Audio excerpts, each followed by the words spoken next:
Bu yerda hamma narsani topishingiz mumkin. Tarixiy va eski buyumlarni, yangi texnikalarni, turli xil ehtiyot qismlarni, har xil kiyim-kechaklarni hamyonbop narxda topishingiz mumkin. Anglaganingizdek, Yangiobod bozoridamiz. Yaxshi xabar bilan keldik. Gap shundaki, Toshkentdagi Yangiobod bozori yangilanadigan bo'ldi. Poytaxt hokimligining ma'lum qilishicha, bozor hududini obodonlashtirish va sanitariya sharoitini yaxshilash rejalashtirilmoqda. 3000 dan ochiq tadbirkorlar faoliyat ko'rsatadi, o'zini band qilib kelyapti. Bu bozorda oldin ishlatishda bo'lgan mahsulotlar savdo qilinadi. Eskilarni yangilab, kraskalab, tozalab, chiroyli qilib sotuvga chiqarishadi. Yangiobod iqtisodlashgan bozori bundan keyin yana kengayadi. Bundan biz ham, tadbirkorlar ham juda xursand.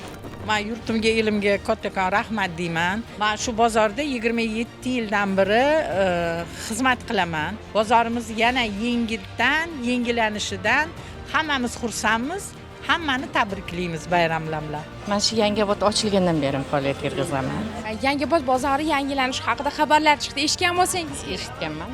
Xursandmiz yangilaversa.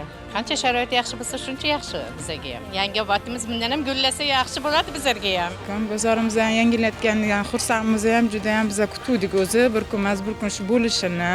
Kelayotgan bayraminglar bilan, mustaqillik bayrami bilan hammani tabriklayman. Xaridorlar qanaqa ko'p keladimi?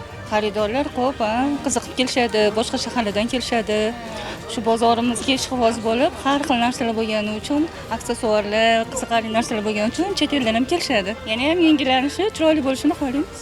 Hozirda shahar loyihachilari Yangiobodni yangilash konsepsiyasini ishlab chiqmoqda. Aholi ko'zda tutilayotgan o'zgarishlar bilan tanishib, o'z takliflarini bildirishi mumkin.